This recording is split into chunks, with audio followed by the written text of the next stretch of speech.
Hi, and welcome back to another episode of Deplorable Nation. I'm your host, Deplorable Janet, and today I have a beautiful, highly intelligent new guest to the show. You guys have probably seen his work elsewhere, but today is going to be a very different show than what he normally does because he has blessed me with the honor of interviewing him about his personal life, upbringing, things that happen because you guys know that I love human stories. That's my favorite thing to do. So, with that being said, welcome Mr. Brandon Kroll to the show. How are you? Well, thank you, Jenna, for having me on. I'm well. I am so excited to talk to you, and I am honestly humbled that you're going to come on and be vulnerable on my show and tell your story because I think um on the journey of spirituality, finding God, I think our testimonies are so important, and I Yeah. think people knowing who we are, as individuals and how we got to where we are is such an important piece of our journey. So, thank you again from the bottom of my heart for agreeing to do this with me today. I really appreciate it. Well, thank you for having me on. So, you have a very interesting story, start to finish. Although we're not finished yet, right? There's a lot still to come. Yes. But I want you to take me through your childhood before the first incident actually happened. Like, how was your life growing up? What was your home life like? Well, the home life, well, first I was adopted, but it was very, I don't know, sheltered. My dad was very paranoid about the things that was going on in the world. And so, in a sense, he also wanted control. And so he started like culling us out from the outside world. I only went to like second grade with public school, and then we started doing homeschooling. We didn't do holidays, and again, while I'm personally yes against a lot of the holidays that we have today, For a good it was reason. right. But again, it was never given the reasons why. I'm a huge proponent and believer of you can have your beliefs, but I think you should give an explanation as well, because it's not just something you throw out there and then you just sound like a bigot or like a Mormon thing, as Heidi would say, is like, oh, you're just Mhm. doing some creepy cult thing. It's just like, no, you want to give an explanation to every man that has a question of you, as it says in Peter. So Mhm. so with that, yeah, my dad was becoming very how do I put this, dictatorial Mhm.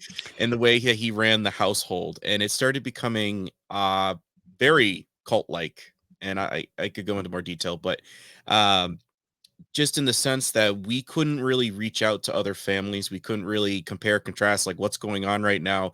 Is that normal? Or getting like an outside cable perspective, because we didn't have like, so we weren't really able to process what we were going through. It wasn't until, was it 2019? I eventually just had a complete mental breakdown. I couldn't, going to work was frustrating me. I was Mhm. having very several moments of just how do I phrase it, Sir Censors, but those kind of thoughts running through my head. Mhm. So I just kind of said, you know what? The job's not worth it. I have enough money in savings. I need to do some processing. I just need to sit down and think. And that's what I did for about 7 months. One book that I read particularly um, was it Forgiving Others, Forgive Yourself by Lewis Smedes, Smedes. Mhm. And I was crying. I remember I was in the shower, because I read when I'm in the shower sometimes. I know, weird. Um, but I had just this That's a moment of first. right, well, right. But I had a moment where I just had this breakdown where I was like, I didn't realize how much I hated him. It was a very subconscious hate, Right. but it was a moment where I just said to God, I was like, you tell me to forgive him. And it was the chapter I just read. I said, and this is very hard for me. It says, I'll forgive him. I says, but I can't say that I'm going to forget how much this hurt is. Mhm. Um, and I think that was kind of like my breakthrough moment. After processing, praying, reading, writing, I just kind of I was going back to public school. It was in the fall semester. Everything was going well. I was going on a couple of great dates, and just my life in general was picking up. And all of a sudden, COVID hit, Mhm. and I saw a world literally transformed before my eyes. I felt like I've told people several times it was like The Walking Dead. Just watch the pilot episode of Rick Grimes waking up from his coma in the hospital. That was what it was like spiritually for me, as I just went through 7 months of processing and my little hiatus from humanity. Right. And I'm seeing everybody running around with fear. It literally felt like The Walking Dead. And I went to church maybe once with the mask. After that, I said, "This is ridiculous." The Mhm. past, she was wearing blue gloves for the first week. They had caution tape, and I was thinking to myself, "God, we serve your son, or we're followers of your son who conquered death. So why are we literally running around with Afraid so of everything. yes?" Mhm. And that honestly started leading me on a journey of saying, "Okay, nobody at the church wants to hear me, so I'll start doing something on social media." And I went from like under 100 followers to almost 9,000 now. Mhm. Because I'm helping people. People Right. are wanting answers. And I hate a lot of pages that are just doing the, "Oh, look, they did the creepy gesture. There's another creepy number." I Right. like going to the belly of the beast, explaining it, going back to Babel, so that all of a sudden you see the world for the new world order that's supposed to be as Babel 2.0. And that's what I'm trying Mhm. to do, is saying, guys, it's right there. This is stuff that I already suspected, but I'm seeing how many people were duped. And now I Right. want to come forward and help people see what the hidden manna is. Hence the name of So it. your path has been, a very, distinctive path and a very, different one from what you thought your path was gonna be, right? Or what you thought you should be doing. Yes. So, tell me, what how did you get adopted? Because that is a very interesting story all on itself. It is. And I often like scratch my head with it because I sometimes look I pray to God sometimes because I'm still kind of perplexed, dumbfounded, call it whatever you will. And I'm Mhm. like, you've given me two crep sets of dads in a row. Right. And I really feel sometimes, because we all have moments, folks. I feel like sometimes I was just put in a gun cylinder and fired toward Earth, and it's like that's your life. Have fun with it. And sometimes I'm not gonna lie, it really sucks. Right. But how I came up to be put up for adoption is my birth mother. She big proponent of all of this because I wouldn't be where I was without her. She was going through a lot of trauma herself. She was messed with as a child when she was about 5 or 6 years old, and again by the pastor's son in the church basement. So, needless to say, she also wasn't wanted as the third child or fourth child of the household. She's like, "I already have as many kids as I want, my grandmother, and I don't really want to have a fourth child." So she was even approaching the doctor saying she wanted her tubes sealed up, so she doesn't want any. And doctor's like, "No, as a good Catholic, you're not supposed to do that." Mhm. And so she kind of was kept in the chicken coop. She's kind of always, ostracized in family functions and stuff like that. So this kind of, So she was like a black sheep herself. correct. Mhm. And it's the irony is we've kept in touch and actually supposed to be seeing her next weekend. Is that a lot of her trauma was replicated in my life without Right. even intentionalizing it. Mhm. But anyways, needless to say, this is the ground basis for her mindset of going into the world, is less like, well, I'm already traumatized. I want somebody to love me. I want to have a connection. So she started hanging out, needless to say, with the rough crowd of bad boys and such, eventually meeting my birth father, Barry. And so he was kind of like a handyman. I think they met somewhere in North Carolina, New Hampshire. From the story that I've gotten, he kind of became a handyman, jack of all trades sort of dude. And he did a job for a gentleman in the town of Greenfield, Massachusetts. And apparently they weren't able to find a place to stay. They were kind of low on money. It wasn't enough for apparently whatever they were making. And they were sleeping at the base of a hill at a park or some forest area. And they got soaked because it rained. And all that water went straight down the hill. And, so they're looking for a way to dry their clothes. And so he knows how to get into this man's house that he did the job for. They break in, they go downstairs, they start using the dryer. Then they're like, well, let's make some food. And then, okay, let's grab some money. So it started leading to one thing to another of a home invasion, essentially. The gentleman whom they were in the house. He came home unexpectedly for lunch. And of course, he hears his electronic appliance being used downstairs. So, leans over the door. He's like, hello, who's down there? And that's when my birth father came up with the gun that was on top of the clock, came up and shot him in the back of the head. So, at least this is the story that I've gotten from her. That's, again, piecing it together. I'm leaning a little bit on her story. I can't give 100% because somehow she was outside during part of this. Mhm. So I'm trying to figure that out. But this is roughly the story that I got. Um, so needless to say, this freaked her out because she was thinking they were literally just going to go in there and, Right. in and out. And she was already 7 months pregnant with me. She said if she had the choice at that time and she had more mobility, she would have left him like crazy. Mhm. But she's like, I got to keep my mind on the baby. I have to make sure that he survives this. And so, needless to say, he started utilizing the threats of, I'll kill the kid if you don't do blah, blah, blah. Or when he's born, I'll kill the kid. So, this is already what she's going through. She's in a trauma phase of just like, okay, keep my mouth shut. Don't push anything because I don't want to trigger an action that's going to make him hurt the kid. Um, Right. so before this has became a bigger thing with credit cards and such, they weren't thinking really. They went up into Vermont and then eventually to Boston, and they flew out to LA, California. And then they were using the gentleman's credit cards. They were going to pawn shops, selling some of the stuff that they had acquired. And then they hid out in an abandoned movie theater, and eventually they were picked up. I think it was FBI, some organization thereof, and they were extradited back to Mass. So for me, needless to say, both parents being incarcerated, they had to put me up into the adoption system. I wasn't adopted until I was 2. So So, your mom was already trying to struggle through life with the traumas that she had, endured as a child, yeah, and growing up, and then internalizing more trouble from this Barry guy. yeah. So, all of that is compounding together. Like, was there a time where, like you said, she fell in with the wrong people, a bad crowd or whatever? Were they, like, abusing substances? Do I you mean, know? honestly, early 90s, I wouldn't be surprised if that was the case. Right. Personally, some of it's kind of still hard for me. Right. Like I Right. didn't even find out, like, out of there's 6 of us that were adopted. Um, and then I was the only boy. That's the other 5 are girls. And for me, I was the only one in the whole arrangement where we still had visitations. And so I would see my birth mother either biannually or annually. We'd go up there like once a year and, visit her. And I didn't really know why she was locked up. And again, even as a kid, I was just like, wow, she lives in a nice house. Like I wasn't processing. Oh, okay. So it was like I was about 16, maybe almost 17, and I was doing VBS at my church. But I remember I went to the library and I decided to just Google both their names. Eventually, I came up to mass.gov. I started reading the transcripts of what went down, and I was like, "Oh, for murder.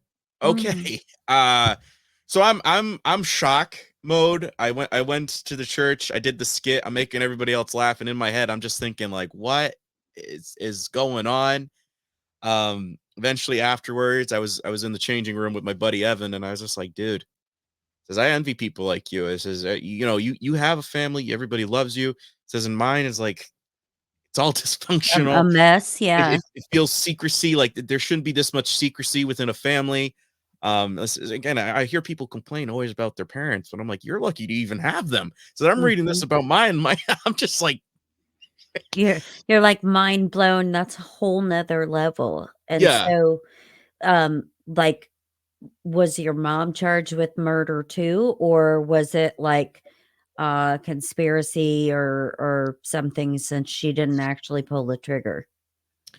Well, like, again, it's I don't know if it's like, something like you said, I don't know what the technical legality terms of that would be, but she definitely was processed as being, affiliated with whatever went down.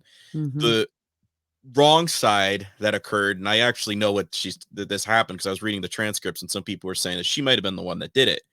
But understanding her childhood, talking with my great aunt Nancy, and getting some more, fill in the blanks behind the scenes story, I lean towards the version she told me with being outside.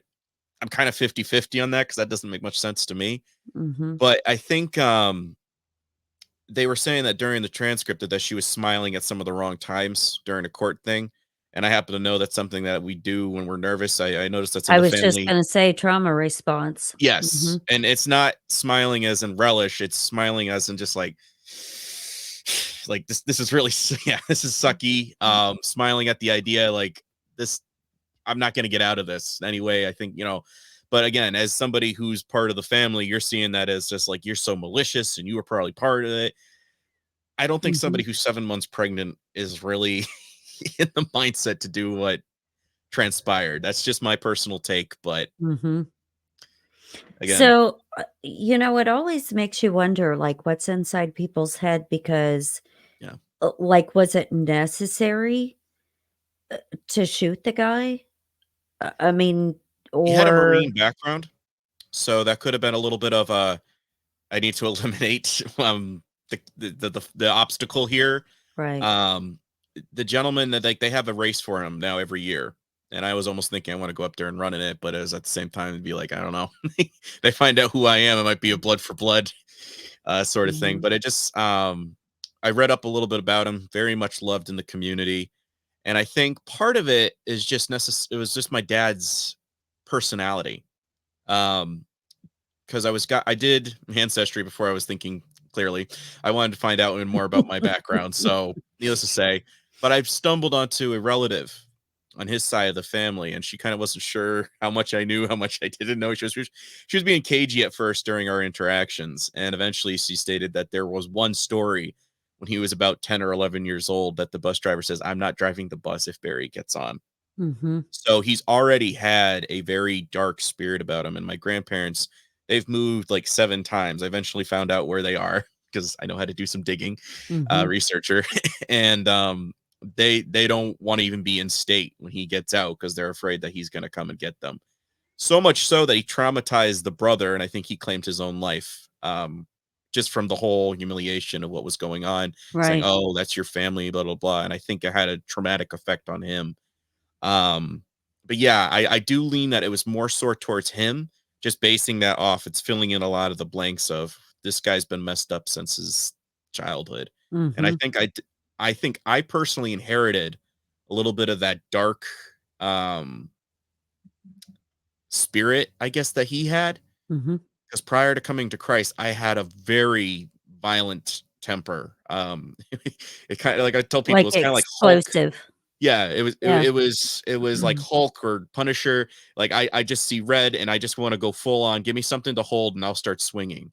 And Mhm. that's kind of where I was prior to accepting Christ. Is just I had all this anger vented up inside me. And when the minute I said the phrase, "I want you to steer the helm of my ship," because I was big into pirates when I was like 12 and I accepted Christ, Mhm. I felt and it scared me because I've never experienced something like that before in my entire life. But I Right. literally felt like it ripped. And I jumped and I looked at my dad. He didn't even see me because he was still praying. I was just like, okay, that was there's something to this. And I just recently read Pilgrim's Progress and that stone rolling off the back. I was like, I felt that. Whatever that that was what I felt. Mhm. Right. And it's so interesting, like the events that transpired that led up to that, and like you said, how it affects other family members and, whatever. And generational trauma, generational curses, whatever people want to label it, is true Yes. because you as a child, even being in the womb, you are still getting all the emotions Yes. from your parents and from every interaction in their environment.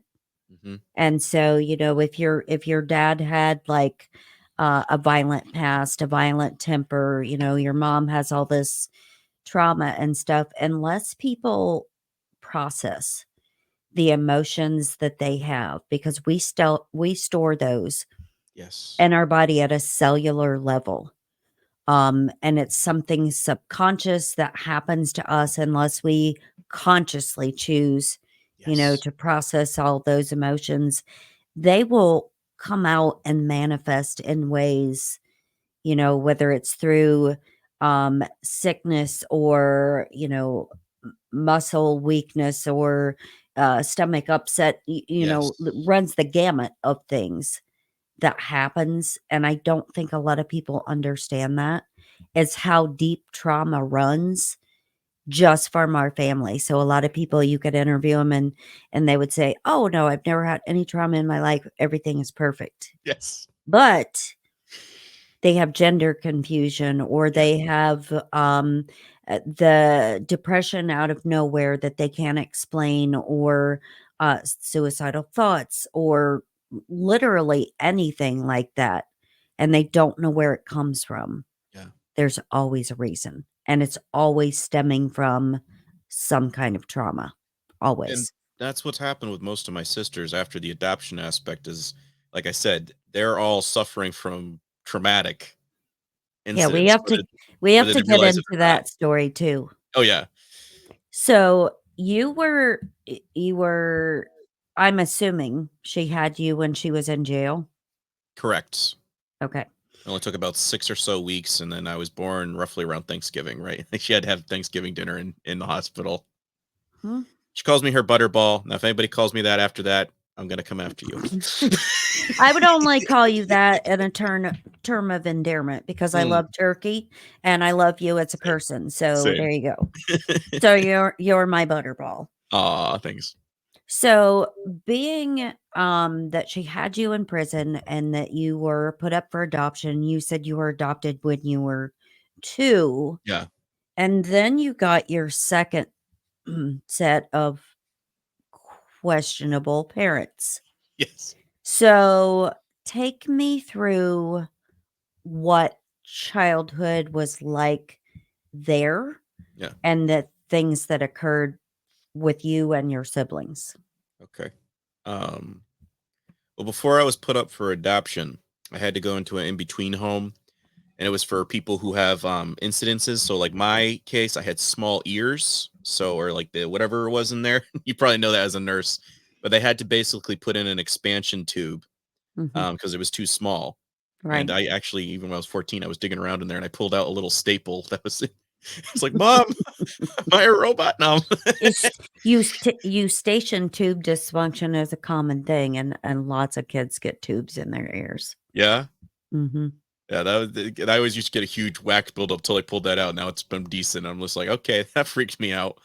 Um, but even as being that kid, I wasn't the significant cases, so it was more mild on the scale of things that they had to tend to immediately. So as a kid, as an infant, I used to bang my chest on the crib to rock myself to sleep because nobody had time to come over and pick up the kid. Right, This because you were lacking that human connection, that yes, emotional, love connection, the bonding between, a mom and a a yeah, a mom and a baby, or even a lot of times a dad and a baby. That right. bonding thing wasn't there. No, it wasn't, and I think that's part of the I didn't stop doing that till I was almost, like, 10, I would Mhm, say, and again, it wasn't, like, every single night, but just once in a while when I would get restless and I can't sleep, it's like I needed this rocking motion, so when I was mhm. eventually adopted, my dad had to put boards down on the sides of the crib because I was rocking it so much. I mean, when I was born, apparently she said I didn't even cry, I just let out a huge sigh, like a grown man had just entered the room. She's like, "You did any of the work?" But it made me laugh because like I was already trying to turn myself over as just like I kind of even as an infant, it seemed like I kind of already was building the mentality as like you're gonna be on your own. You kind of have to learn to pick yourself up. Mhm, So, anyways, I was adopted, and I'm I'm told from my mom that even when my dad was holding me, I was always trying to get out of his arms, mhm. and I'm not sure if that again I'm not sure how Sense sensing. I'm Mhm, not sure, but as I was getting older, um, especially by the time we were growing up, I was about 10 to 11 years old. We moved out to Arizona. And again, as a family of 10, there's 4 bios, 6 adoptees. We all move out to Arizona. My brother started to work for Joe Aparo, the sheriff. I actually met him as a Oh, kid. cool. Yeah. Yeah. And it was there that things were starting to become a little bit interesting because we went out there allegedly so my dad could work for one of my mom's friends, Kim Savage, and apparently that fell through. So he started working at I think it was Walmart, Costco out there. That didn't go through. So eventually, we were there for like 3, 5 months, and we move. We go out to North Carolina, and we're there for almost about a year. And my mom takes two of the girls and goes up into Connecticut. And then there's just the four of us, which is my sister Erica, um, my sister Amanda, my youngest sister Skyla, and myself. And we're doing homeschooling, and we're in this huge plot of land. We're tucked way in the middle of nowhere. And again, this is very unique situation because we're away from mom for about 6 to 7 months. This isn't making a lot of sense to us, but according to my sister, again, I didn't find this out till years later. I just got a phone call like 3, 4 years ago, and we were talking, and she's like, "Yeah, mom and dad were contemplating a divorce at that time." I'm like, "What?" It's like, "Yeah, dad pulled me aside and said, I'm going to need your help as the eldest right now, and all the other ones are gone, to kind of help me just run things around here." And I'm thinking to myself, okay, I had no idea this was even being contemplated as a kid. Mhm. Um, but eventually, we moved back to Connecticut. And apparently, the name of the house was only written into my dad's name. It wasn't written into mom's name. And mom was the one that moved up. So it kind of makes you scratch your head with, well, as a married couple, shouldn't that be in both your names? So again, we unravel this over years and time. Right. What started? Secrets, family secrets again. Yes. Mhm. And it's again, there's people are telling me, oh, all families are like that. Then there's like, not all families are doing what ours is doing with the immense amount of secrecy, or don't talk about this, don't do it. And I've always been one of those kids where it's less like my uncle or aunt would be asking what's going on, and I'm like, I'll tell you everything. And it wasn't like gossiping; it was literally just me. Is like, I don't play their game. Right. That's their definition. I'm gonna tell you what's going on if it's affecting me. Um, and basically, what we were starting to see is my sister Amanda was hanging out a lot with my dad in back rooms. There was times where he'd take her down to the basement, tie her up to the weightlifting machines and stuff. And we'd get out from a day of school. She got out from these things, or there'd be other times he'd call her, or she'd call him into the bathroom because apparently she had a infection. And he was the guy that would be applying the ointments and such like that. And I'm like, dude, you're not a doctor. She has Husky Mhm. insurance. There's no need or reason for you to be applying that. When they were trying on clothes, apparently all the way back before he moved out to Arizona and we came back to Connecticut, he was there always like adjusting their bras when they were going through puberty and trying on clothes and stuff. I'm like, why is he doing that? We have mom. He's not a divorced husband. Mhm. He doesn't need to be doing this stuff. Red flags. Yes, but the thing with Amanda, we were always just like, "Oh, she's just siding with you, or you don't realize how manipulative she is." But what's going on, what we weren't realizing is there was a grooming essentially going on. Mhm. Is basically, I'll treat you well, and you just keep tattletelling on everybody else. And that was one thing with me. I never did the tattletale thing. Like my dad would often pull a lot of my sisters over, and they talk for hours about emotions, and I think he was honestly using it as manipulation sessions. Where, Absolutely. Yep. whereas with me, I was always the what's your problem? I don't know. And they're always tattletelling on me because I don't want to hang out with him because I've always just been every time I'm with you, I'm getting in trouble. So Mhm. I gravitate towards mom. So I'd help her with gardening. I'd help with the dogs. I do. So my sisters, again, I got this up in the phone call. They were always tattletelling on me to get me in trouble with dad to kind of, as a way of bullying of getting somebody else to do it for you. Right. And I remember one time I was like 13 and I eventually just popped up and I said, they're always telling you about the bad things I do. But do they ever once tell you about something good that I've done? And I'm noticing because we're sitting across from the school table and they're just like, and he's like, but that's besides the point. Yada yada. So eventually, again, like 2 weeks later, I get a compliment report. And I wasn't realizing it because then my sister Erica decides to join the Coast Guard. And prior, my dad was saying, don't do drugs, yada yada. So she wanted to dabble into drugs just to kind of as a middle finger to my dad. Right. And this led to a Rebellion. whole yes, it led to a whole Mhm. scandal. My elder brother, who's the bio, David, he's a rescue swimmer in the Coast Guard, and they did a Discovery Channel episode with him, and he was hearing, he's getting a call saying this girl's name Kroll. Is she any relation to you? And he's like, yeah, that's my adopted sister. So between that and also being black, they were very, very lenient with her because they were doing basically a drug bust on what do you call it, on base. They're trying to Mhm. figure out who's doing what. Right. Eventually, they caught her up all in that. But mom and dad didn't come out to visit her. They didn't really even bother to call her. The only person that went to come and visit her while she was locked up was my Aunt Mary. So I was over here again. We're hearing all the stories on our side, just like, wow, that's really messed up. That's really messed up. And eventually, we get the second time we're moving out to Arizona, and it's like, okay, so we're gonna go back out with Kim, and yeah, yeah. So instead of taking the boy to help kind of prep and scout out the area, my dad takes my sister Amanda, which is again another red flag because it's just like, Mhm. okay, I realize you two are close, but why are you taking her? Mhm. And again, from what we're hearing from my mom, she's saying, "Oh, Amanda's, she had a guy over. She's doing this now, yada yada." And she's saying that dad tried to make a pass at her. Can you guys believe that? And we're over here thinking, wow, this is absolutely crazy. Again, we're like 14, 15 at this point. Like, who makes those kind of claims? Yada, yada. Again, we're not processing because we saw Mhm. stuff, but we weren't understanding what was going What were on. you seeing? Yeah. Yes. And so we were over here just like slowly looking at mom, like, yeah, that is kind of weird. That is kind of weird. And my mom was even asking her best friend since they were like sixth grade together. And she was even saying, is just like, yeah, apparently Amanda was making that claim. Instead of asking her, like, you don't think that's kind of weird? Like, you don't just pop up and say that out of Mhm. nowhere, especially if you've been sheltered as much as we have. Right. But again, in one ear, out the other. It's kind of like the classic thing. A lot of people, you hear them talking, and then you just Right. like didn't even pay attention to what I just implied. Mhm. So this started making my mom going into a drinking phase. I mean, she's already had a little bit of alcohol in general, but this was making her go into cognitive dissonant stupors of just kind of, oh yeah, whatever, because she knows what's going on and she's not coming forward because a big Christian man, what would the family say? The Uh-huh. bio kids would have a fit. Oh no. So instead of coming forward, she just kind of would drown herself in her sorrow. Hence, that's part of the inspiration of the poem part that I did. When you're dead inside, you live for a thrill. You just drown it in the alcohol Mhm. aspect of things. So eventually, my sister Amanda's kicked out from Arizona. She goes to Ohio, and we're hearing a whole lot of other stuff that she's acting like a little rebellious teen brat with my sister Camsen. And so eventually, one thing leads to another. Amanda starts having kids with several different guys. And again, on our end, we were just hearing, wow, she's really turned into a wild child. Like, what the heck's going on?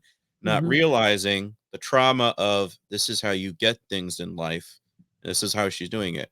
So I just talked with my sister, both recently, more in depth. But I just talked with her because as a 15-year-old, we're over here thinking, oh yeah, your dad's favorite. So we kind of turned off all contact and associations. But eventually I called her and I was like, I've had my suspicions when I was going through the process of what's going on. And she filled in the blanks. She's like, yeah, when we were in Arizona, he was asking for like pictures and putting it under his pillow when I get home at night. When she moved out to Ohio, they were making claims about her. And so he called her and says, I don't want you to tell anybody what's going on. I need you to promise me, blah, blah, blah. And he started sending her electronical appliances like a toaster, a microwave. Right, trying to And buy I'm like, her off. man, Mhm. yes. As I said, man, do you realize what he's doing, right? That I think is that Darvo, where you're buying the silence of your victim. Right. She's like, I didn't even realize that. I'm like, yeah. I says he didn't do that for any of the other kids. Nobody. He's got 9 other kids. He's never bought us any appliances for living on our own. Mhm. And so eventually he comes back to Connecticut. And again, my sister Skyla was kind of sitting around the house. So my mom sent her up to Vermont. And then there was just me. And I've always been the one kid that was always knocking knuckles with him. But it's like he didn't show me how to do stuff with a car. He didn't show me how to, like, become my own man, what relationships were. So I kind of left this whole situation going to a school in Florida at 17 years old. And that was it. And when I came back home, I couldn't even live with them. They didn't have any space for me. And I was like, Mhm. okay, I was paying my own way through school. I was working my butt off. I got like about a year and a half in, and now it's just like, what the heck is going on? That didn't make any sense to me. Eventually, um, my mom, she starts getting to a point where she is literally depressed because she's seeing her best friend, Leslie, her boss, still making decent money, doing better than her. Her kids already graduated from college, doing a great, successful life. And everything that I always heard about her is like, oh, look, he's having steak, he's doing this because of muscle rallies and yada yada, and always painting him like some sort of pampered icon Right. god. You could tell it was making my mom jealous. So one day she went into work and her hair was all ratted. I got this from her boss. And she says, she's like, I just can't do this anymore. I have to quit. And she's like, well, do you need more money? Do you need this? She says, no, I just don't want to work for you anymore. And she's cut off all relations with her. She's cut off all relations with my Aunt Flo. And now she's living in exile in my brother's basement with my dad. And I'm like, that doesn't make any sense to me. And like again, I didn't talk to my sister at that time, but I said that doesn't make any sense unless you're trying to hide a story that you Mhm. don't want to have come out. Mhm. So sorry, that was a And long one, but that's yeah, that's pretty much it in and a nutshell. there's so much, like, to unpack there because, like, had he been, um I know you said earlier he was kinda, like, dictatorial and kind of, like, Control a freak. yeah, I was gonna say maybe a wee tad off his rocker. Uh, Yeah. did he have like, did you see any other signs of, like, verbal abuse or physical abuse or, um, like, anything that, y you know, you're like, I "Something's mean, not adding up, like, this is not normal." yeah, I mean for me, I asked him one time when I came back from school and I said, "You've played chess with all of us kids." I says, "Who is the probably the best chess player out of all of us?" And we had a thing where like it was a 2x4 card. It'd be your turn, you'd slide it back and forth and you'd walk past it during the day and play chess, when we are doing school or just on a Saturday or something like that. He said, "I'll have to think about that." And he comes back and eventually he says, "You know what? I thought about it and I think it was you." And I've only beaten him maybe like 6 or 7 times my entire life on a chessboard, Mhm, but it felt good for every single time. But it made me think. I said, "Why?" He says, "Because everybody else was just playing." He says, "You were always the one that gave me a fight. Like I had to break down a lot of stuff in order to get to the winning point. Like it wasn't just an easy win for me." And I mhm. think that's also a little bit of the psychology I of was just gonna say, yes. a like, ding, ding, ding went off just then because you were not easily manipulated and easily, controlled like maybe some of your siblings were. They're all girls. And I And say they know that, and yes. that's abusers know those kind of things where they know basically who the weak links are. Yes. And I And think I that's don't mean that why in a derogatory no, way, but, no, you know. but that's why I told people, and even in relationships, I don't go in it with like I'm a victim mentality. I don't want you to.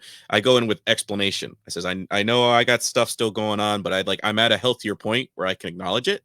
I Right. am not dwelling in the sadness or the pain anymore.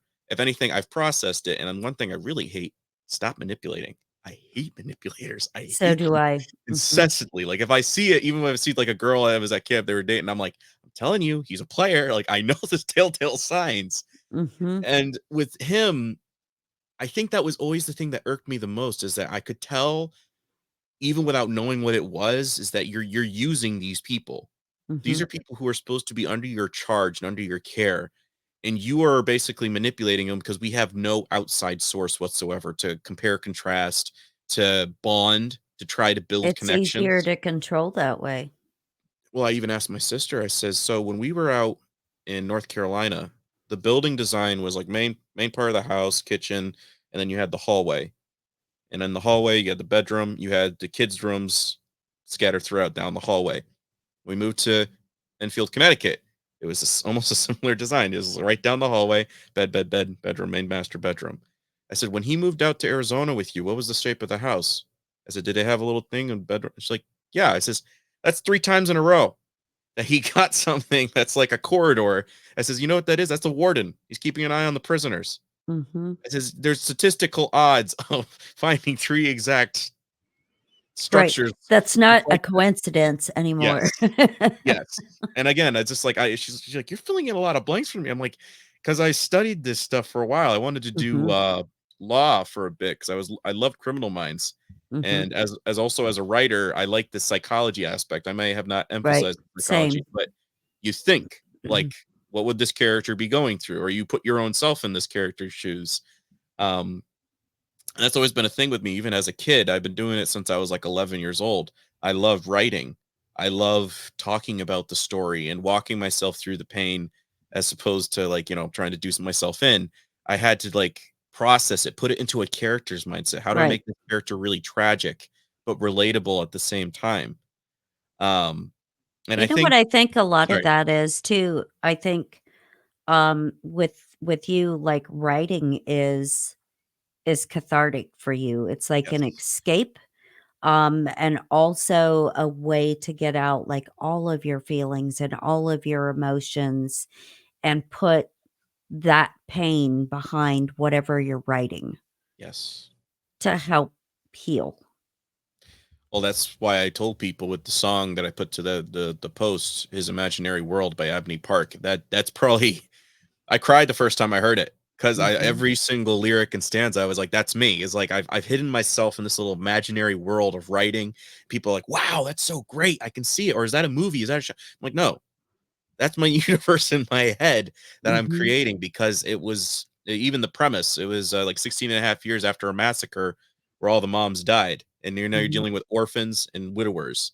Right. That was the setting of going into my universe. And it was like, yeah, that was self applied, because there's multiple scenarios I'm processing of several people. And like you said, you feel all of that constantly. And I Mhm, think I'm an ENFP, mhm. so as a writer, you suck that in like crazy. And I told told somebody it's kind of like Bill Burr with the dog story, I because I love didn't Bill realize Burr. every time I'm yelling at the TV, what I'm doing is channeling into the dog, so he sees everything as an enemy. And I was like, yeah, that was me. As I was Mhm, channeling all that anger and stuff like that, and I saw him as an enemy, but also all the yelling, all the slapping, all the and it was just like, why are you doing this? It doesn't make sense to me. mhm. And I think that makes me very angry, and I kind of want to advocate for my sisters, but they're kind of we were about to go forward. I actually went to the station and made a report, and then they kind of bailed out on me last second because it's too hard, which I get, but at the same time, I'm like, you're going through a lot of medical issues because of him. Right. Um, like my sister Amanda, she apparently just got adopted at the age of 30 as of 2023. I Mhm, says, wait, what? She says, that's why we probably didn't go to dental for me.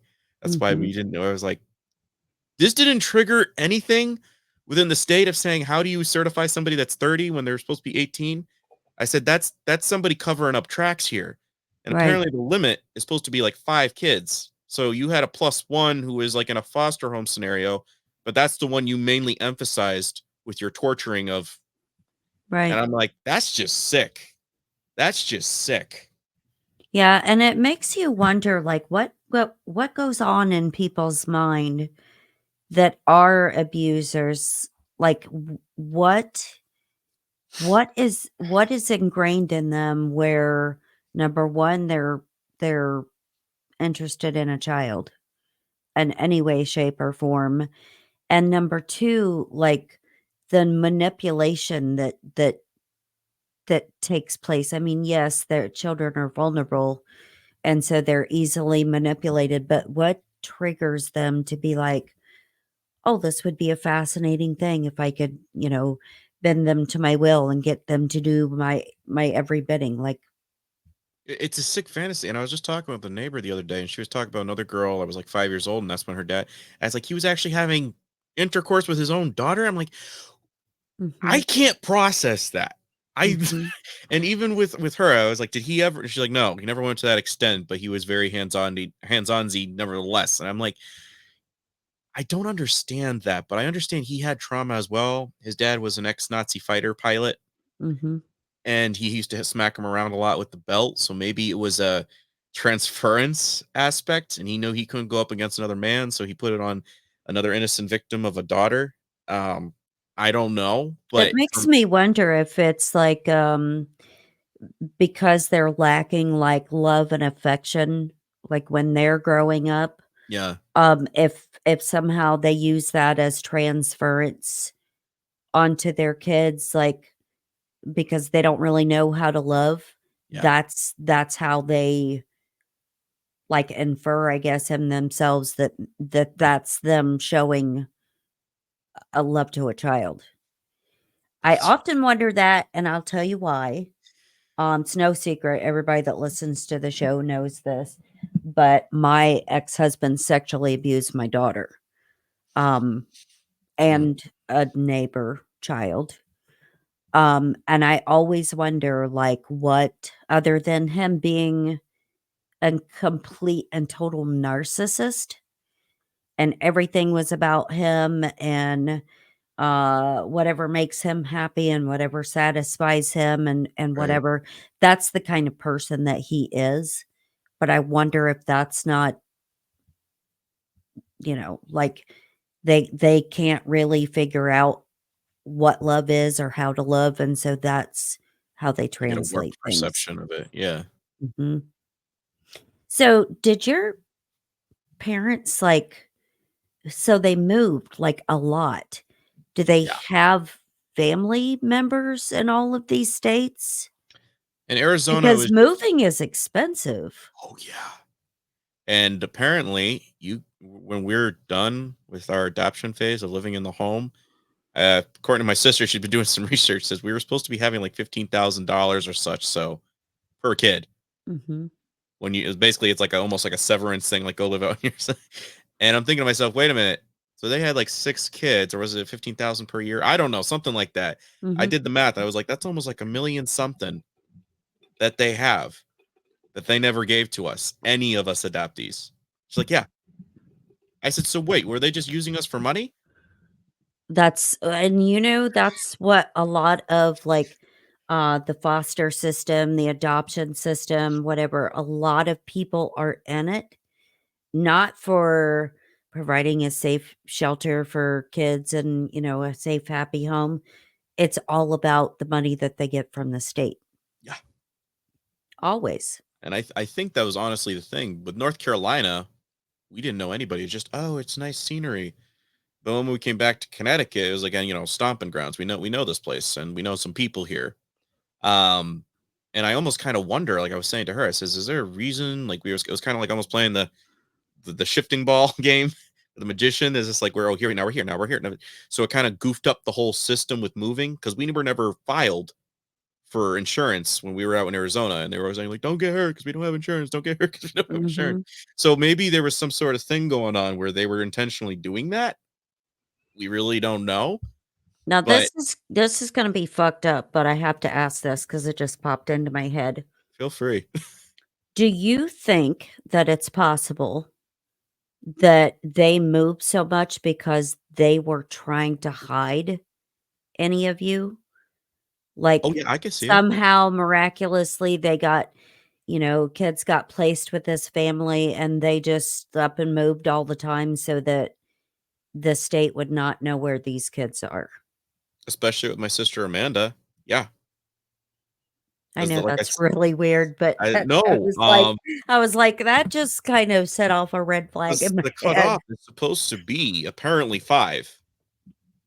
And I don't, again, my sister did more digging into this than I know. But again, the sixth one was kind of like you just implied. It's like a foster care plus one until we figure it out. But nobody Mhm. ever followed up with that. Right. So And that's what that's I was that's telling the her. problem with state agencies Yes. like that is because kids are placed, and then even if, like, kids are in a dangerous situation or something like that and a report has been filed, they have so few caseworkers or the caseworkers are so overworked, no one ever follows up.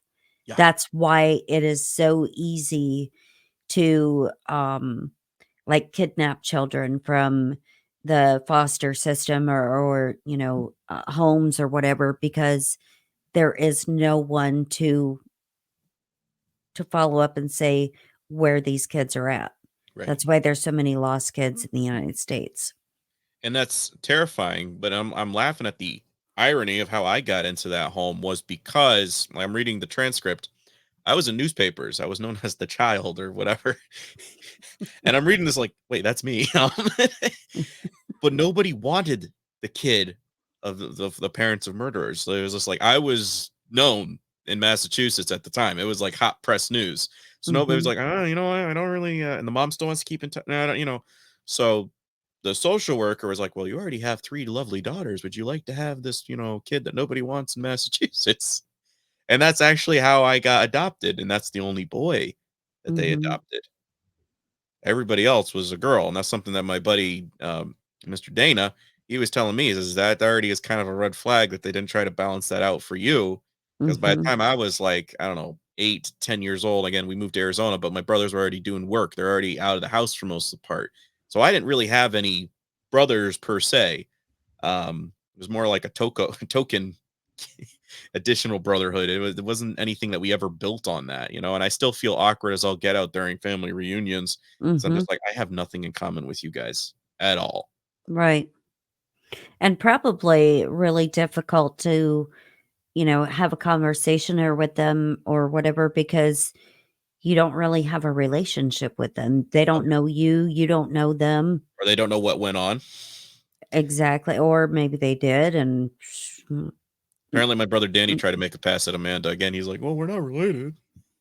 At least he made a compliment about her butt, and I was just like, is this You're genetic? like, And I was like, that no. yeah, She's like, no. yeah, that's why I wanted to get out of living with him when I went from Ohio. She went to Arizona. I was like, this is just nuts. So did they have people in Arizona that they knew, or they just randomly A lady by the name of Kim Savage again. Um, I was close with her son Liam, who, as a side note, I think he's joined the club through Harvard. And then their daughter Delaney was kind of friends with my other sisters. So that was kind of a little bit of like, oh, we already know somebody out there, so why don't we just go and work for her because she always seems to know how to make a lot of money.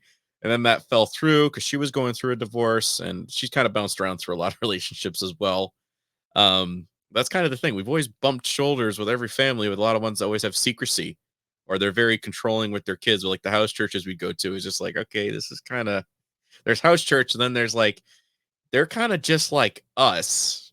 Like they don't get out and socialize too much with other families. It's like this is the only time they meet other families is in this church. almost like it's, like an underground society type thing. Kind of what it felt like. So you said, that this adoptive family that you got stuck with was kind of like the quote unquote Christian home, right? And so they put up that Facade. front outwardly for other people that, and they're do-gooders because look at all these kids that we're adopting and taking care of and Right. and stuff. But how many like as you've grown up, how many more secrets and things have been revealed that you did not know before? Quite a few. I was almost 2 4-hour phone calls on different days with my sister Amanda, and there was one particular line that made it very hard for me to call my mom. Um, she said to Amanda right before they were moving out, "I says the problems in this marriage are all your fault." I'm like, "You're saying that's like a 16, 17-year-old girl?" Mhm. And I guess I'm like, she said this literal phrase. She's like, "Yes." I said that So just confirmed for me why she went into the drinking thing because she knew. She knew. It wasn't just, she's being the breadwinner, leaving, and leaving dad to be the homeschool mom. It was like she suspected and knew that this was going down. But instead of going up and saying, you need to stop bullying them, she instead blamed Amanda for the it problem. almost sounds like she has like a touch of jealousy Oh, yeah. toward Amanda. A Like thousand percent. like she's jealous of Amanda almost like taking her husband's attention away. And she was doing cooking and she was doing cleaning and Mm, it literally became almost like a mistress, if you mhm, will, relationship with her because she was literally getting that much control. While mom was working, she was doing this, she was doing laundry, she was doing some yard work. And, I think my mom was kind of coming to the point, she's like, I'm out here literally keeping a roof over our kids' heads. mhm. And what if I go forward? Like, this is going, well, what would I? And so instead of doing anything to counteract this, the jealousy started transferring her hate towards everybody else instead of saying I should be doing something myself. because she Mhm. didn't have much confidence. Even her story, they met in the Navy, and she was kind of kicked out of the house because she was almost sitting around. So they kind of moved her out into the house, and she met him, and he seemed like a nice, loving Christian young man. And she met his temper on their honeymoon, Mhm. and it was very explosive. And she's like, "What the heck did I just marry?" And Mhm. I don't think she's ever. That's why I tell people it's kind of a form of Stockholm syndrome. Mhm. Is that she's become in love with the victim, or the her victimizer so much that she will not acknowledge he's the problem. She will Right. not approach the idea and concept of a divorce because of the reputation. So Right. instead, she's just living in exile. That's literally the best way to define it. And I'm not sure if she's heard other interviews, because I'm like, I don't play your game anymore. If you want to live like that, go ahead. I'll come forward. But she didn't send me anything for my birthday. I told somebody else the other day, March was a full anniversary of not texting each other. Every time I call, it's always like, "Oh, I gotta go inside the house because he needs me." I'm like, "Well, he's got your son and your daughter-in-law in there. Like, isn't well, he only wants me to take care of him. Only wants me to take care of him." I'm like, "Well, that sounds again like he's manipulating you." Mhm. And it's just that Exactly. I have bad connection out here, and I'm just like, "Well, your daughter-in-law is always posting photos," and so I'm just saying, so I can't really buy her cover-ups, but Or for I was me. gonna say excuses, but okay. Well, right, excuses, cover-ups, for me, I've always been like, I sometimes I just wanna call as a kid, as between 18 so on, I just wanna call. I just wanna connect. I wanna ask you life questions. I wanna ask what I should do about something around the house. I didn't get that. Mhm. So, I think, as I was explaining on another show, he's saying like, "Oh, I always thought you were, like, narcissistic or something like that." I'm like, "No." Says, "If anything, I'm just really adamantly pissed that I saw manipulation growing up throughout my entire childhood. And now I'm seeing it on a large scale across the Mhm. country and internationally. Right. And it's stoked the fire within me saying, you know what? I'm gonna speak on it. If it was me, whether it's something in the world, if you want me to stand up and be the guy that talks about the Bible when nobody else wants to do it, I'll do it. Because I can't live your illusion of a lie. I can't live that life anymore, Right. because greater is he that is within me. I through him, I have the confidence to speak so boldly. And if you perceive that as arrogance, it's like, well, I'm sorry. I don't know what to tell you. I'm over here just shaking the manual saying, we had it. We have the manual. I'm now Mhm. explaining it to you as opposed to just read the manual again. I'm now coming down from the pulpit, getting down in the pew with you and reading it, and you don't like that. So I Right. think I don't know. I think that's something that I've noted with digital missionary stuff. Well, and I was gonna say too that a lot of people, um, if they know somebody that's been like a survivor of abuse or childhood trauma or whatever, um, they'll say, that they are arrogant or they come off as, like Narcissistic. blasé or whatever about stuff. Some of that, I'm sure, has to do with the fact that there's a lot of deep hurt. There's a lot of emotions to still process, and when you start processing emotions, it's not something that you can process, like, overnight or in 6 months you're Right. completely fine or whatever. It is Right. literally a lifetime of learning and getting over and, uh, Processing. learning how to handle things differently Yeah. and stuff like that, and it's almost like a defense mechanism. It's like a wall that goes up for your own protection, not saying you, but I'm saying No, right. anybody that's Right. been through that, right? And it's like a wall of protection that goes up because you've been hurt so much and there's so many emotions stacked up that you subconsciously put these walls up so that you can protect yourself while you're trying to process Right. internally what's going on. And I think that's yeah, I would say that's fair. I don't think it's to an excessive extent, but to an Mhm. extent where it's like a lot of times I'm very vulnerable and I open up Right. consistently because I like building friendships. I like meeting Right. people in the Absolutely. podcasting world. But I'm Mhm. also one of those people where it's like when I'm in zoning in mode, explaining something, Mhm. it's not about me, guys. It's about the message. But it does Right. kind of hurt a little bit because I don't have time to write anymore. I don't have time to, like, just process and like my place could be a mess at times. I'll admit it. And I would love to have somebody just kind of help me, like, all right, organize this, put this here, because it would balance me out. And I Mhm. acknowledge that. I acknowledge the flaw and I understand the psychology behind that. Mhm. And I don't see a lot of people. I think that's the biggest thing is a lot of people can't acknowledge the problem. Mhm. And so they just continue that life cycle of trauma. Whereas Right. I've seen it and now I see it in my sister's lives. I'm like, this one is they're really fat because they can't find anybody. So they eat, Right. and I see it. And I've done an analysis on that. And if you people think I'm strict on others, I'm like, you see me, what I did to myself for years. I I mean, was gonna say you probably beat yourself up worse than I anybody burned on the myself planet. intentionally Mhm. because I wanted to, like, again, that's what I call people. It's like they're like, if I'm willing to do that to myself, or I was in a phase where I was doing that, for me, it's like you do realize this is like I was turning off everything. I wanted to feel pain because I wanted to feel alive. That Mhm. was a mindset I was in. And I know it sounds really messed up, but that's also what something with my sister Erica. She was telling Mhm. me she dated somebody that's like 20 something years older than her. And I was like, at first I was like, meh. But when you realize the trauma she's went through, a dad like esque figure who actually Right. cares about her, does Right. care about her, um, he was over here saying, like, she's like, oh, I want you to hit me because that's the way I feel like I'm being loved. He's like, what kind of messed up psychology is that? But Mhm. this is what she processed by going through living with my dad, is Right. that pain is how I feel like I'm being loved.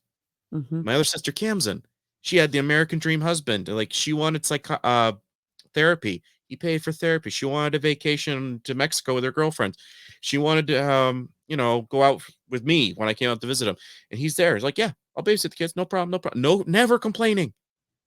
And she's not happy because she has literally the dream, but she's used to being treated like crap. I was just gonna say some Yeah. people cannot function, when they're brought up in chaos, they have to have chaos in their life to Yes. be able to thrive and to, like, get through every day, or it's almost like they get bored of Yes. stuff Yes. because that's how your subconscious processes things. It's like one thing after another and trauma after trauma or turmoil after turmoil and this is normal and so this is what makes me happy. Right. It's like your body's like almost like lying to you, telling you these are the things that you need to be happy Right. And because and that's there's that type still other emotions there that need to be worked through and processed and that's for the that to demonic get normal. lie. Is Mhm, that's what they latch onto is weaponizing the hurt mhm, and the pain, and then they whisper those lies into you saying you right, want more pain. You want that. And that's kind of what's sad for me is like when then you see somebody going through that pain, like my mom. I always tell people the best way to describe what it feels like is somebody is literally in quicksand. mhm, They're sinking. You're extending your hand to them, and they're saying, "No, no, I'm good." And you literally mhm, they don't have anything to grab. They have nothing to push themselves up out of this, but you see them drowning in their own self-pity. mhm, And it makes me sad, but it's like at a certain point, I can't stay here forever. I do have to kind of move on with my own life. And it mhm, sucks because I'm one of those people, like, I love to love. That's one of the greatest things with an adoptee. Is they're always trying to prove, like, am I part of this family? Am I good? And that's something I did consistently. I was a people pleaser. mhm, So much to the point, like, Chandler from Friends? mhm, I've watched that and I was like, that's me. I ended up right, not connecting, so I started becoming really quick with jokes. I was the funny guy. And eventually when I became serious, everybody wanted to leave me. mhm, It was because I finally found the real me and now I'm being serious and everybody's like, "Well, I liked it better when you were the funny guy." And that's kind of the sad part is just like, guys, yes, I can be funny still, but when now I'm telling you about the stuff I've gone through, nobody has time to sit down and listen. and that's the thing is that, um, people opening up and being vulnerable, it's really hard for, like, a spouse or a partner to hear and to process because they don't know what to say. Yeah. They don't know what to do with those emotions. They don't know, it's kinda like the oddity of, like, going to a funeral for somebody or whatever. Like, what do you people are always like, "What do you say to somebody that's lost a loved one?" Or, like, "It's so awkward to be here," or whatever. Just be in the moment with that person. They don't necessarily need you to solve their problems. They just need you to be there and be present and Right. listen. Right. You don't have to solve somebody else's problems, but just be willing to listen, Yep. and I think that's a like for me, um I am a very empathic person and I can spot somebody who's struggling a mile away. Mm. Um and I'm going to tell you this because you're my butterball. Thanks. But, we have Miss Heidi as a friend in common, and I love her to pieces, and she is my best friend in the whole world. And all of us were on a show together. And afterwards, her and I were texting, and I said, Brandon looks really sad. I'm like, I feel like I need to give him a hug. Oh. And so, we were talking, but that happens a lot where I'm like, I can see somebody and see their emotion and see that they're trying to process or go through things. And that's why I love doing what I do Mm. because um a lot of people think they're alone in their struggles or in their journey or things that they've gone through, and it helps to hear somebody else be vulnerable or to hear things that somebody else has gone through because that helps you to heal and maybe it Yeah. triggers an emotion inside of you or something that moves you along Yeah. in your journey from where you are. So, I want to ask you this.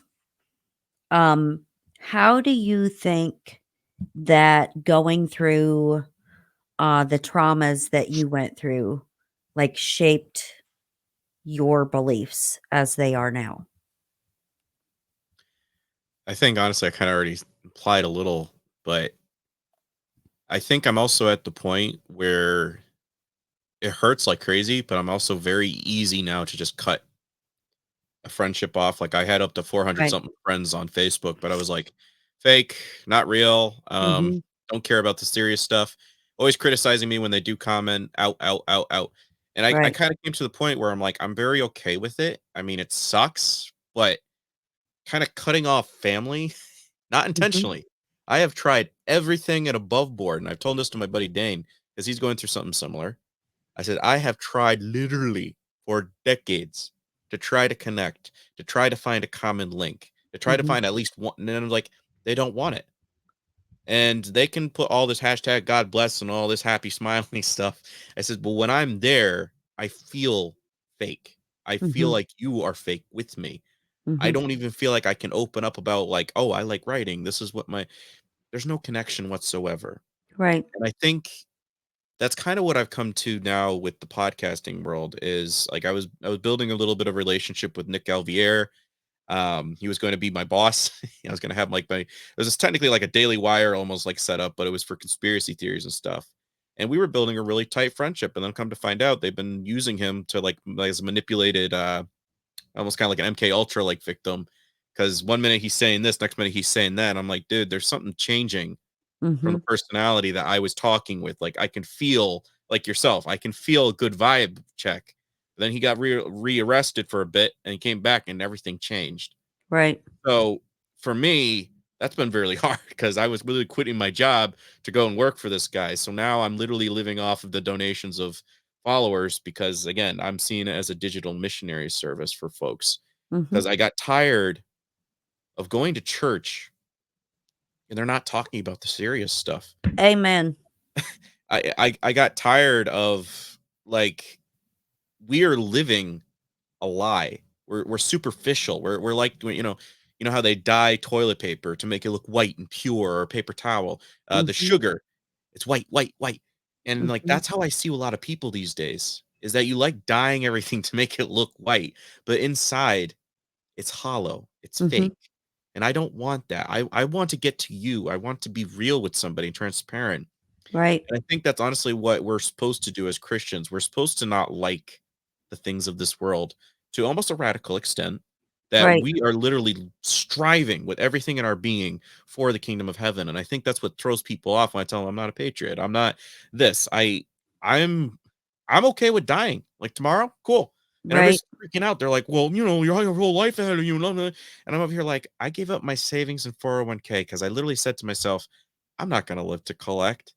Mhm. So let's cash in the chips and try to put it towards good use. Let's try to help other people because somebody was asking me what my life quotes would be, and this is the thing I came up with at the end of my hiatus: is that self pity can be one of the greatest forms of pride because Mhm. you sit there and you wallow, and then Right. everybody else that's going through something like Jonah, think about them in Nineveh. You're over here condemning them. It says, but think about the process that got them to get to the point that they are. Mhm. And you're just sitting there saying, "Oh, I don't have enough shade. I don't have enough this." It's like, but you still have the message to deliver in the meantime. Okay? Think about Mhm. how God feels because I'm going through some pain watching this go down. And I think that's like the best way to analogize how it feels is that I'm ready to cut off immediately. At the same time, I have so much love to give, and I'm kind of just a little bit bored in the sense that I want to get married, but it's just like you're dealing with a lot of superficial people. Right. Nobody wants to talk 100%. conspiracies. Nobody wants to talk about the vaccine. Um, and that's kind of something that's very sad, but that's again, it gives me all the more incentive to strive for heaven. But, I think,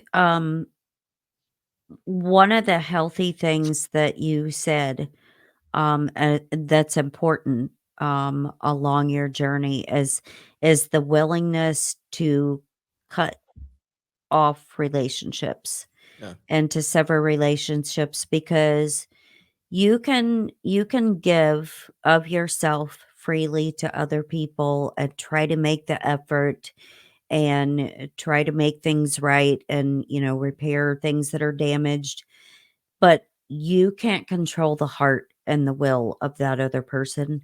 correct. And so they're not always meant to be in your life. They're not always meant to be there for a permanent amount of time. People come and go from your life as God sees fit. Yeah, And, for the specific time and the specific purpose that He has in mind for you. So being able to realize, this relationship is toxic. This is not serving me. This is a dead end, yeah, empty. It's time to let it go. That's a healthy thing. And I love what you said about, what your purpose and your path is, because I think so many people are so ingrained and so indoctrinated in church, right? yeah, yeah, The actual building of church and all of its ceremonial, ritualistic, whatever, or beliefs.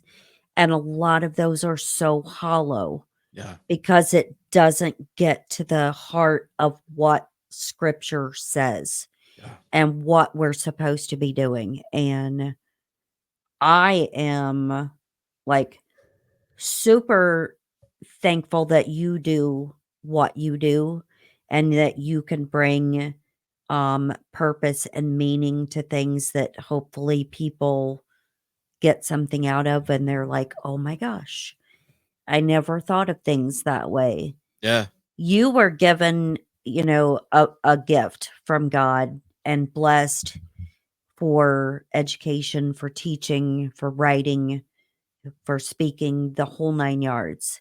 mm, And so you use that gift beautifully. If people choose to receive it, that's even better, but there's going to be people always that don't want to hear what you have to say, don't want to hear what I have to say, yeah, don't want to make a human connection, don't care about people, don't want to serve anyone else, don't want to like have anything to do with it because that's just they have an emptiness yeah. in there that needs filled. But I love what you do and thank you for doing what you do because it's super duper important. Thank you. So, If you had the time to sit down, and write for yourself, what kind of things would you write? What makes you the happiest when you're writing? I think writing my fictional series, it's steampunk pirates versus medieval knights is kind of the premise. And it's called Tabernacle Shores. And what I like really doing is writing in the fictional sense Mhm, because I think the analogies really help resonate with folks. Is just like, oh wait, this is going on in our real life world. He's like, yes. mhm, And I think what I really appreciated about that particular genre is that I didn't want to do something with Star Wars. I didn't want to do something like that. I wanted something that would be unique, but also something that would make people think. And especially like we were just talking about with church, I really hate when people are always identifying as an individual with an institution, a mhm, denomination. And when you defend that more than advocating Christ, then you're a religious person. mhm, Faith would actually be saying, well, I'm going to just keep on advocating for Christ. I don't care what you think. mhm. And that's where you can kind of tell, engage where somebody's at. Right, What I did in my 100%. story, I have the two factions, but like in the beginning, these is like the echoes of a war is about to begin, and in each side kills a kid, or there's kids that are killed, and I kind of painting it in the sense of I'm showing you from the very beginning that there's a lot of trauma going on, and this is not right with both sides. But instead of emphasizing on, oh, this is the good side, this is the bad side, I'm writing it in the perspective of who is the good guy, who is the bad guy? But there's Mhm, individuals that are getting caught up in all of this, and it's focusing then on the individuals getting caught up in all this problems. Because like at the end, there's like this line that the guy says he's lost pretty much everybody. And he says to the other enemy guy when they're coming to terms, and he says, "I think the meaning of life is that all life has meaning." mhm. He's finally come to the conclusion after all this stuff. And again, I think in series mindset, it'd be like 6 seasons, and that'd be like the thing that you get the conclusion until you get the spinoff. And it's something that I think I really want to write, especially because I think people with patriotism or in the soldiering mindset, they get all caught up and they don't start thinking about themselves. Who are they affecting on the sidelines? Right, And that 100%. that's especially what I like doing in short stories. Mhm, I actually came in second place with a short story at my school. Um, and it was literally just something of a personal experience, and then I apply some characters that I know are real people into the story. And it was about a lady that was going through cancer. It's called terminal. And she's sitting there and she's drawing this girl from across the way. This is a girl that I saw. And I always thought she was absolutely beautiful. And I'm writing this where she's already just doing sketch the person, and then she sees this young man that comes over. And eventually she goes like, I can tell that girl's attracted to you. I think you should ask her out. He says, I don't even know why I'm telling you this. It says I'm diagnosed with stage 4 cancer. I'm just going home, see my daughter and grandson one last time until.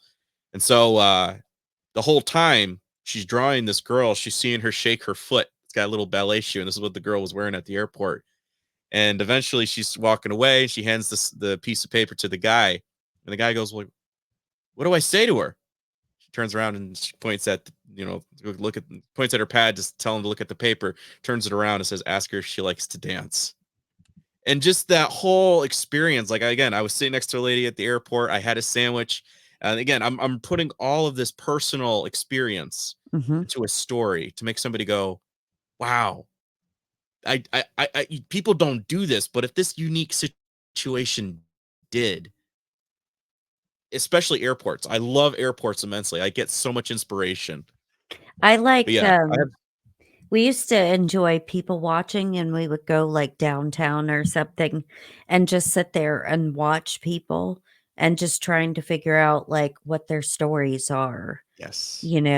and whatever, and that used to be one of our favorite things to do is just people watching. Yeah. I don't know, maybe that makes me a weirdo. I'm not a No, stalker, I promise. I'm a writer. I always tell people, it's like, you could tell me everything and I'll probably write it out in a story. Exactly. But I'll make you like, it's a good way to immortalize yourself because it's I constantly end up in situations where I'm like on Martha's Vineyard and I'm like, I am poor. I have no idea how I'm here, but then I'll hear somebody's life story. And Mhm. again, it's just like I don't know how I'm in these situations, but God has given me the ability of having a charismatic personality. that Mhm. gets me invites, that gets me to go here and there, and then I get to minister or hear somebody's story, like, so they can vent Mhm. to me. Because I have one of those faces, and that's honestly how I see it is, like, even in customer service, you have to let me talk to them, because I guarantee you I can get to the root of the problem, and I can help fix whatever or find what they're Mhm. looking for, because I need Right. to hear their life story. And I don't think a lot of us are doing that because everybody's always saying, "Well, are you making enough money?" Or at school, "Are you doing your talent and trying to become honing better your skills, or are you just trying to find something occupation to make you the most money?" Yeah, Because see, that's I don't care about any of that same. because I'm retired and I love hearing people's stories. My Yeah, husband makes fun of me because w we will go, like, to the grocery store or something, and random people I don't know will come up to me and start talking, and we will literally have, like, a 2-hour conversation. He's like, "I'll go sit in the car. I'll see you when you're done." I just I love talking to people and hearing, Yes. like, about their life and about things that they've gone through and, stuff they've had to overcome or, difficult family situations or whatever. I love that because Yes. I think a all the way boiled down to the base root, I think everybody on the planet has something in common. Yeah. I really do. I mean, we're all human, you know, uh, and there's always that human element that people forget, like you said when you're talking about warring factions or the right versus the left or Yeah. whatever it is. Yeah. You are always forgetting that the other side is human and that they have traumas and illnesses and things to overcome just like your side does. Yes. You know what I mean? And so we forget that humanization aspect of everyday life and conversation and how important that is just to have human connection and empathy for other people. Yeah. And So, that's why I like doing that, and second is, like, satire or skits. mhm, I could get an ensemble and do skits, oh my gosh, I did a little bit of that when I was in college with some buddies, and, it brings me such joy. mhm, Honestly, because as I told people, I said, "I got bloodlines. I'm related to Pike and I'm related to Franklin." I said, "I guarantee you I know and I also know my stuff. I know what mhm, stuff means, but the right, thing is I'm exposing too much." I said, "But the thing is," says, "I have universes of worlds and stuff that I could put on a screen, and I guarantee you iconic scenes, original material." I said, "But what good is that? To be selling my soul when I could be helping feed people with what I do at this mhm, time?"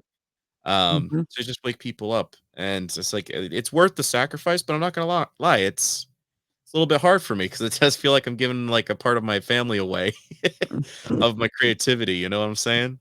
mhm, yeah, I get that.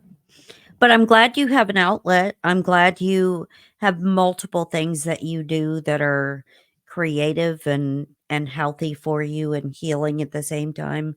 Yeah, yeah, Because some people, let those things go by the wayside, and they, would rather wallow than use their God-given gifts or creativity of any kind to make a difference or to get themselves out of that, rut. victimization label. That's what I'm Yes, gonna say. yes. Well, that was something I was thinking about, Janet, as I was like, never in a million years would I have thought about podcasting. Never in a Mhm, million years would I have thought that, like, what I do for content could potentially become a career or mile half time, whatever you wanna call it. mhm, It just wasn't something that in the cards for me. mhm, Um, but it was because of what went down. It's like I don't think it's a coincidence that when I quit my job, that God was saying, "No, I need you to process this because I need somebody that's gonna stand up at when all this stuff hits the fan." He mhm. knows. He Amen. knows. And I think that was kind of what he was doing. And this is the irony is like I came up with Man a Daily podcast back when I was like 12, but it was just mainly Man a Daily, just like a newspaper sorting thing. Mhm, But then I eventually read Revelation 2:17. I will reveal the hidden manna to him. And I was thinking to myself, is that for people like me? And it makes me laugh because I had a follower in Australia and she had a vision. She says, I had a vision where people were sitting in like the slums and whatnot. And you were walking through and your shadow was making people come out of their little sitting places and follow you. And I'm over here thinking to myself, me, the guy that's never had a dad figure, the guy Mhm. that's like, I was just angry at my pastor. I'm like, I really want to just have a consultation. And I feel like you're shutting me up. You kicked me out of junior church because I told you, I don't feel like I'm giving a good testimony wearing a mask in front of kids. Mhm.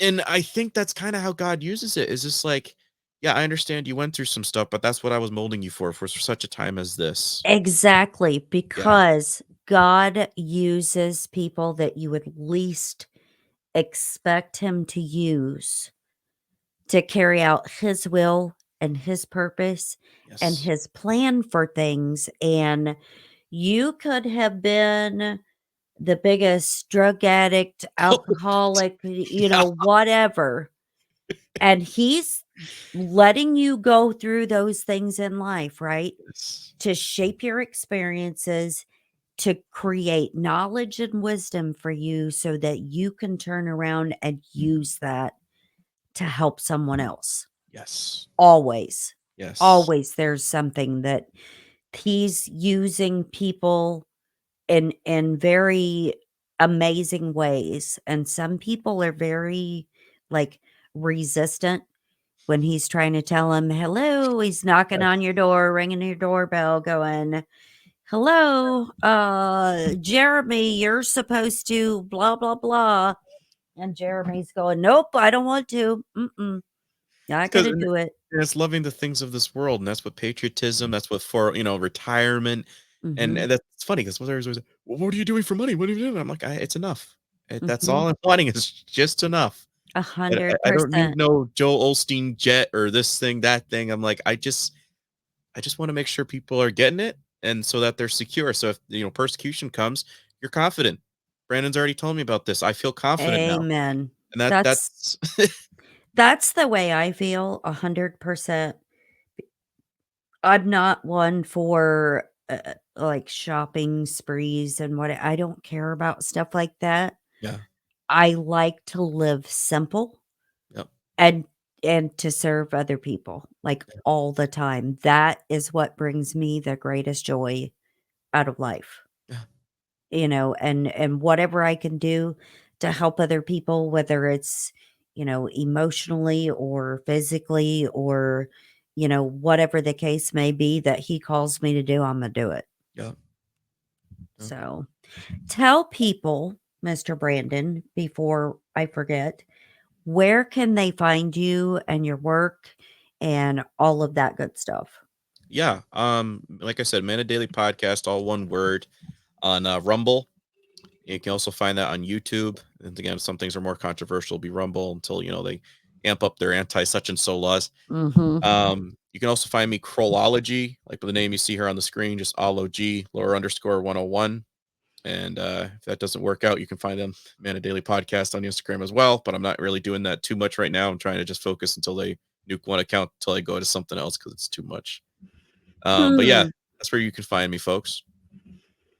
Well, Mr. Brandon, I love you dearly, and again, I'm so honored that you came on and were vulnerable and shared your story and your journey and how you got to where you are today doing what you do, to help other people and wake them up spiritually, give them, their manna daily, their little food for thought, Yeah, their, what they need, to feed themselves to be healthy spiritually, and on their journey through life and healing and all the other things that you bring. So, thank you again for joining me. It was an absolute pleasure, and I would dearly love to be able to do more shows with you in the future. that'd be great. I absolutely enjoyed this interview. Thank you. Fantastic. So, ladies and gentlemen, for me and for Brandon, we'll see you next time. Have a great day.